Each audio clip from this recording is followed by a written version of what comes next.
ایک شخص تھا بہت، یہ جلد نمبر 14 ہے ابن عساکر کی، صفحہ نمبر 183۔ ایک شخص تھا بہت بڑا خارجی، خارجیوں کو علم کی خارش بہت ہوتی ہے، نام تھا نافع بن ازرق، اور اس کے نام پر خوارج کا پورا فرقہ ہے، یعنی خوارج کے جو اندر فرقے ہیں ان میں پورا یہ فرقہ ازرقیہ اس کے ابے کے نام پر بنایا گیا، ابن ازرق۔ حضرت عبداللہ بن عباس رضی اللہ تعالیٰ عنہ چونکہ بہت زیادہ مشہور ہو چکے تھے علم میں، اور بڑے بڑے لوگ آ کے سوال کرتے تھے، اس نے کہا تفت الناس فی النمل والقمل، ابن عباس یہ تم کیا لوگوں کو فتوے دیتے پھرتے ہو، کبھی چیونٹی کے بارے میں، کبھی جوں کے بارے میں، کوئی پوچھنے والا مسئلہ جو ہو وہ بھی تو بتایا کرو، بتانے والا، یعنی اپنی طرف سے بڑا بحر العلوم بن کے تو کہا یہ چھوٹے چھوٹے چھوٹے مسئلے کیا تم بتاتے ہو، میں جو پوچھتا ہوں وہ بتاؤ۔ کیا ان کو توحید کے لحاظ سے بڑا گمنڈ ہوتا ہے، خوارج کو کہتا ہے صف لی الہ کا، یہ چونٹی جوں کو چھوڑو، اللہ کی شان مجھے سناؤ، صف لی الہ کالذی تعبدو، یعنی یہ اہمیت دلائی کہ کتنا اہم مسئلہ میں پوچھ رہا ہوں، جس رب کی بندگی کرتے ہو اس رب کا مجھے تعارف کرواؤ۔ فأطرق ابن عباس رضی اللہ تعالی عنہما، تو حضرت عبداللہ بن عباس رضی اللہ تعالی عنہ نے یہ نہیں کہ آتا نہیں تھا، سوال کی اہمیت کے پیش نظر کہ شروع کہاں سے کروں، آپ نے یوں سر جھکایا کہ میں کہاں سے شروع کروں، اعظاما لقولہ کہ بات توحید کی کرنی ہے۔ وکان الحسین ابن علی رضی اللہ تعالی عنہما جالسا ناہیا، اور اسی دربار میں سائیڈ پہ امام حسین رضی اللہ تعالی عنہ بھی رونق افروز تھے۔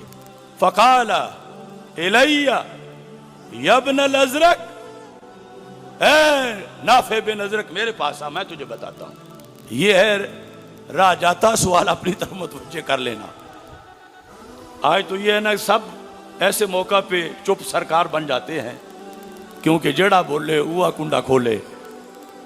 آپ نے فرمایا مجھ سے پوچھا کہ دیکھو مولا علی کے بیٹے کا علم، شان حسین رضی اللہ تعالی عنہ کہ مجھ سے پوچھو، اور وہ بڑا کھمچر تھا، اگر کھمچر کا پتہ نہیں تو کھڑ پینچ تھا، اگر کھڑ پینچ بھی نہیں تو گرو گھنٹال تھا، یا پھر دھرتی دھکیل سنگھ تھا اپنے مسلک میں بنا ہوا۔ تو وہ کہتا ہے لست ایاک اسأل، میں نے آپ سے نہیں پوچھا۔ یہ اس طرح کی بھی مناظر ہوتے ہیں۔ اب اگر تو علم کا متلاشی ہے تو وہ تجھے بلا رہے ہیں، کہتا نہیں نہیں نہیں میں نے آپ سے پوچھا ہی نہیں، میں کیوں آؤں آپ کے پاس، میں نے تو ابن عباس سے پوچھا ہے، میں نے ان سے جواب لینا ہے۔ جس وقت اس نے یہ کہا قال ابن عباس، تو عبداللہ بن عباس رضی اللہ تعالیٰ عنہ بول پڑے، یا ابن الازرق انہو من اہل بیت النبوہ، تجھے پتہ نہیں تجھے بلایا کس نے ہے، انہو من اہل بیت النبوہ وہم ورثۃ العلم، کہا یہ ہیں اہل بیت نبوت، ان کو ورثے میں فدق نہیں سرکار نے علم دیا ہے۔ کہا شکر کر، اتنی بڑی علمی شخصیت نے تجھے قبول کر لیا ہے کہ تو سوال کرے، مجھ سے بڑے عالم ہیں، تو ان سے پوچھ۔ فاقبل نافع نحو الحسین، اور یہ بھی ابن عباس رضی اللہ تعالی عنہما کا ادب ہے کہ آپ نے یعنی جو مقام علمی تھا امام حسین رضی اللہ تعالی عنہ کا، اپنی طرف سے اس کا اعتراف کرتے ہوئے سائل کو ادھر متوجہ کیا کہ تم وہاں حاضر خدمت ہو جاؤ۔ فقال لہ الحسین، امام حسین رضی اللہ تعالی عنہ نے ارشاد فرمایا، اب سوال تو سنا ہوا تھا، جواب دینے سے پہلے ایک تمہید بتائی، یا نافع ان من وضع دینہ علی القیاس لم یزل الدہر فی الالتباس، کہا جو اپنے دین کی بنیاد قیاس پہ رکھے. آئی تھنک، یہ میری سوچ ہے، پرسنل تھاٹس ہیں، جو دین کی بنیاد قیاس پہ رکھے. یہ کون سا قیاس؟ اول من قاس ابلیس، مذموم قیاس جو کہ نص کے مقابلے میں ہو. آپ نے فرمایا جو دین کی بنیاد کہ میں وہ مانوں گا جس کو میری عقل مانے گی، ورنہ میں نہیں مانتا. فرمایا لم یزل الدہر فی الالتباس، وہ ساری زندگی شک میں ہی رہتا ہے، کبھی اس کو یقین نہیں ملتا، اس کو اپنے ہونے میں بھی شک ہی رہتا ہے، اور اس میں کہ اسے شک ہے اس میں بھی اسے شک ہی رہتا ہے.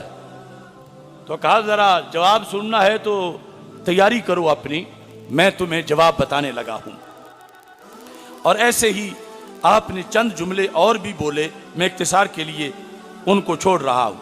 اب وہ بولنے کے بعد آپ نے فرمایا یبن الازرق، اے ابن ازرق، کیا خوب ہے، ایک ایک جملہ گھنٹوں بحث کا مستحق ہے، اور اتنی روشنی ہے علماء کے لیے، فقہاء کے لیے.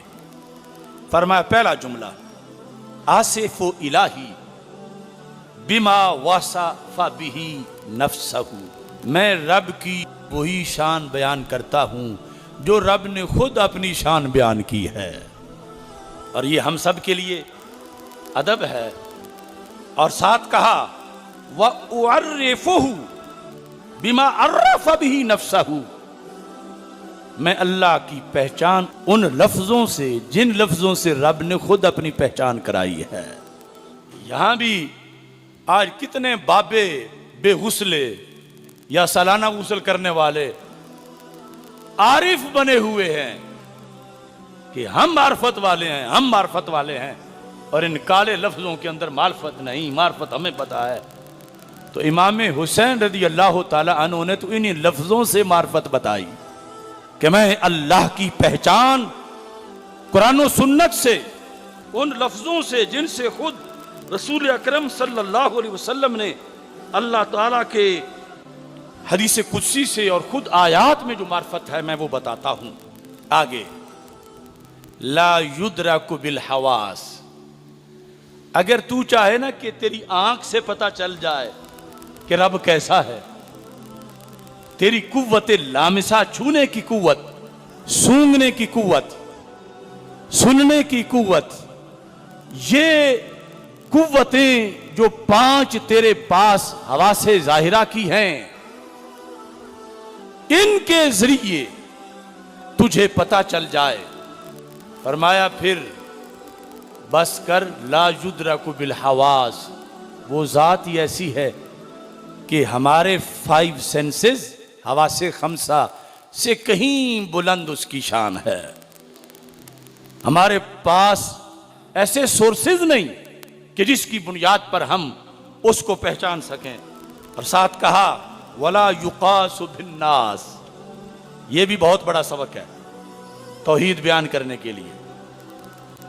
ولا یقاس بالناس، کہا ابن ازرق تو دیکھتا ہے اپنے آپ کو، تو دیکھتا ہے لوگوں کو، تو دیکھتا ہے عام انسانوں کو، اور انسانوں کو دیکھ کے پھر تو سمجھنا چاہتا ہے کہ بندہ سنتا ہے تو مولا کیسا سنتا ہے، بندہ دیکھتا ہے تو اللہ کیسے دیکھتا ہے.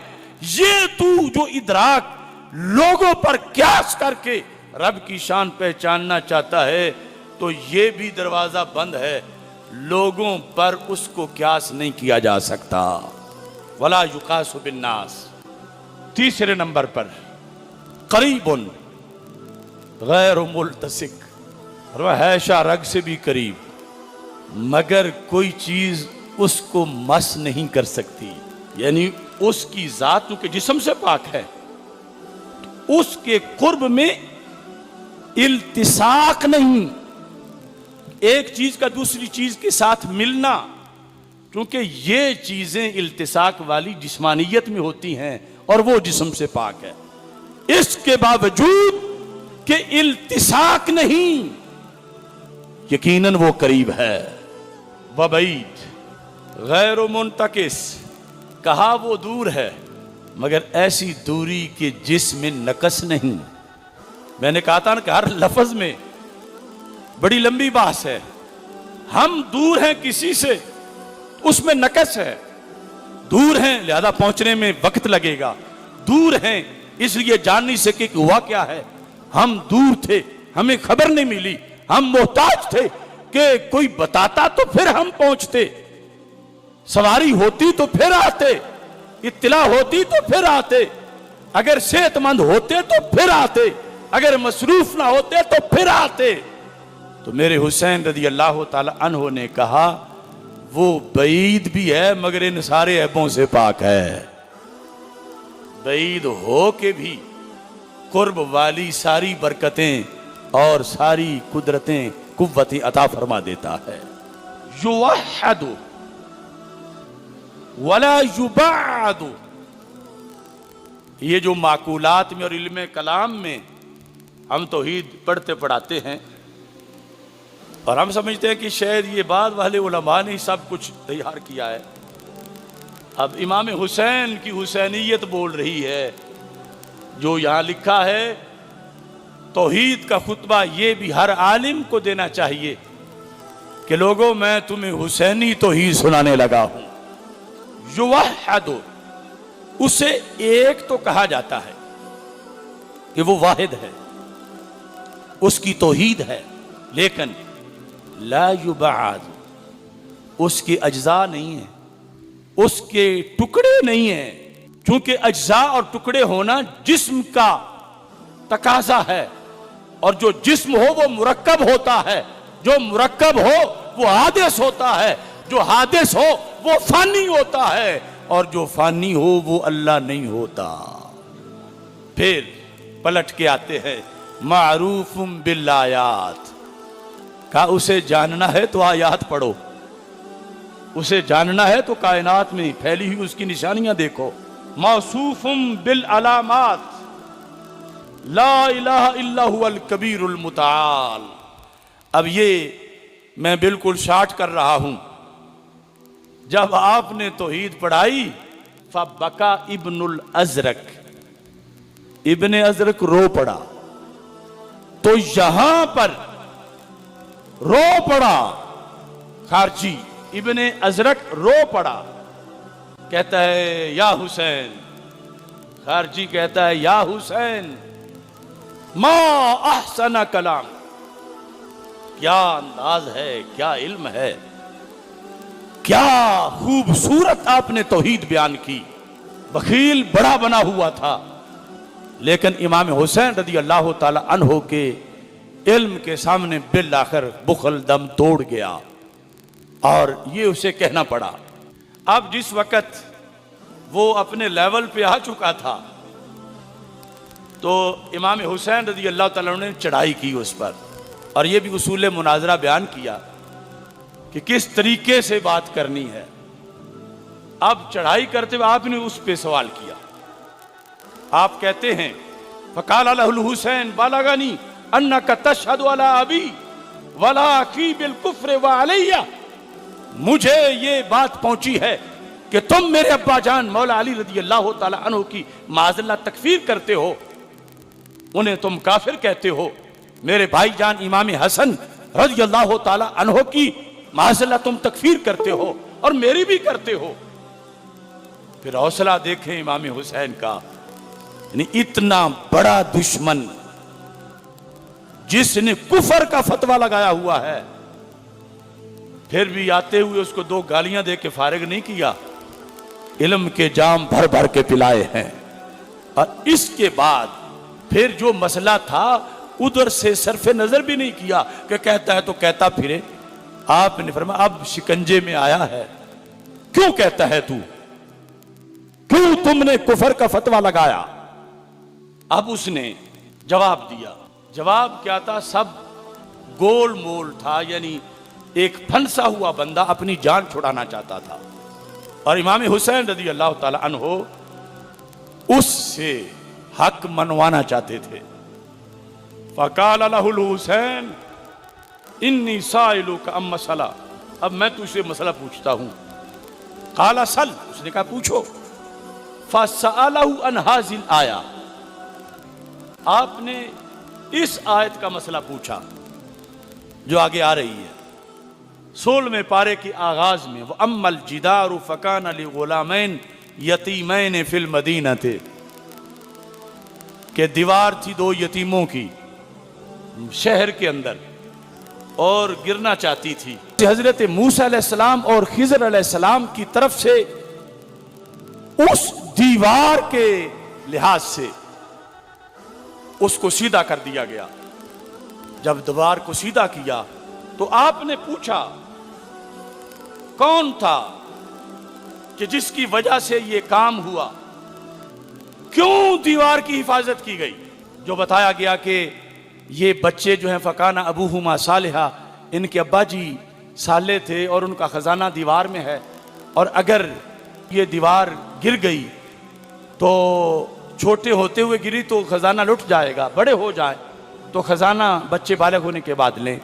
چونکہ اس صالح بندے کے بچے ہیں تو ان کے لحاظ سے ان کے ابا جان کو سامنے رکھا جائے گا. یہ پوچھا امام حسین رضی اللہ تعالیٰ عنہ نے کہ کیا رویہ اپنایا تھا، بیس کیا تھی. اللہ کے دو پیغمبروں نے یہ اہتمام کیوں کیا تھا، کس بنیاد پر ان کو سپیشل پروٹوکول دیا گیا؟ تو جواب میں اس نے کہا، ابن ازرق نے، من حافظ فی الغلامین، امام حسین کہنے لگے تو اس نے کہا ابوہما، یہ سب کچھ ان کے ذاتی وجہ سے نہیں ہوا، ان کے ابا جی کی وجہ سے ہوا، ان کے ابا جی کی وجہ سے ہوا. تو امام حسین رضی اللہ تعالی عنہ بول پڑے. یعنی وہ جو حضرت موسیٰ علیہ السلام اور ان کے ساتھ پہلے تو ان کے خادم تھے اور بعد میں اکٹھے ہو کر خضر علیہ السلام اور حضرت موسیٰ علیہ السلام جب چل رہے تھے اور سوالات پر پابندی تھی لیکن پھر بھی سوالات ہو رہے تھے، یہ اس موقع کے اندر کان ابوہما صالحا. تو حضرت امام حسین رضی اللہ تعالی عنہ نے کہا اب مجھے بتاؤ، فَأَبُوهُمَا خَيْرٌ أَمْ رسول اللہ صلی اللہ علیہ وسلم، وہ دو یتیم جو تھے ان کے نیک باپ کا بڑا مقام ہے یا رسول اللہ صلی اللہ علیہ وسلم کا بڑا مقام ہے؟ تو خارجی کہنے لگا، اب فرار کا رستہ نہیں تھا، کہنے لگا قد انبا اللہ تعالی انکم قوم خاسمون، قسمت میں بدبختی تھی اور بالآخر لاجواب ہونے پر بھی تانا امام حسین کو دے رہا تھا کہ تم تو جھگڑالو قوم ہو، یہ تم نے کب بس کرنی ہے، بند کرنی ہے گفتگو. تو اس بنیاد پر امام حسین رضی اللہ تعالی عنہ کے استدلالات قرآن پر مشتمل ہیں، اور آج ان سے تعلق کا تقاضا ہے کہ ہم بھی اپنی اولادوں کو قرآن و سنت کا علم دیں، ان کے نظام اور جس مقصد کے لیے انہوں نے اپنی جان اللہ کے سپرد کی، اور دیگر شہداء کربلا رضی اللہ تعالیٰ عنہم نے اپنی جان اسلام کے لیے پیش کی. ہم اس اسلام کے نظام کے لیے، پیغام کے لیے اپنا دن رات وقف کریں.